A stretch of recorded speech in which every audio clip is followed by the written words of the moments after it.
So I came across this stat while looking for the difference between suicides and homicides with firearms. And normally I would look this stat up and find, something like this, where it's like, oh, this percentage suicides and this percentage homicides. This one specifically deals with mass shootings and doesn't break it down further, but it's generally homicides about this, suicides about that. But I noticed something rather odd in this article by The Guardian. It states the percentage of homicides attributed to firearms rose to 81% from 79% the year before in 2021. The highest percentage in more than 50 years, which was way higher than I was expecting based on of the stats I remembered. And then the firearm-related suicides rose to 55%, a 2% increase from 2020. Firstly, that was like, what? That doesn't make any sense. It was way too high. Oh, not the suicides part, but the homicides part was way too high. But then the second immediate thing I noticed was that 55 plus 81 does not equal 100. So I looked into the stat further, and I also found this, which breaks it down by age group. And this really helped understand what they were saying. You see, it's not that out of all of gun deaths, like it used to be, out of all of gun deaths, this percentage is suicide and this percentage is homicide. Oh, no, no, no. Now, in order to make the homicide number bigger than the suicide number, they've started saying, oh, the percentage of homicides, which goes all the way up to 100%, in this case by this age group, the percentage of homicides that used a firearm, and then this percentage that used a firearm in this age group out of all homicides. And then out of the amount of suicides there are, the percentage that used a firearm.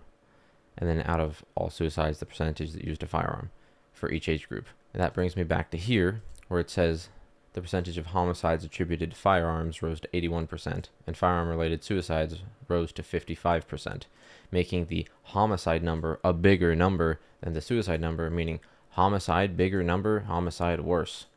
Suicide, smaller number, suicide, not as bad. But if you actually go through and break down the stats, you'll see that out of all of the lives lost to gun violence or gun deaths, whatever you want to call them, or firearm-related deaths, suicides are the largest number. Homicides are second. Now, the older stats were usually more 30, 35, and then 60 to 65. Is how the stats were for a while. However, there have been a recent increase in homicides. There's also been an increase in suicide, but homicide has jumped up. I wonder why that could have been based on the year. But all this is to say that just because bigger number on homicide and smaller number on suicide in your reporting doesn't mean that homicides are actually killing more people than suicides. It's actually more like this. Or if we go, homicides have actually stayed underneath suicides since late 60s, as far back as this goes on pewresearch.org. And there's something else that this disproves, but that's in another video.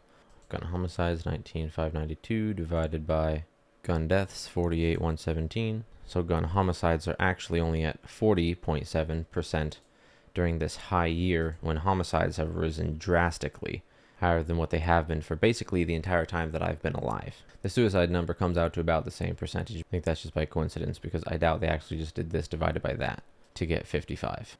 And as a side note, according to this, which uses the source of American Journal of Public Health, guns aren't the most common way to attempt suicide, but they are the most fatal. Overdose is the hugest percentage of suicide attempts, while guns are only 6%. However, apparently a lot of people are failing at overdosing, and people with guns seem to be a little bit more efficient, I guess you could say.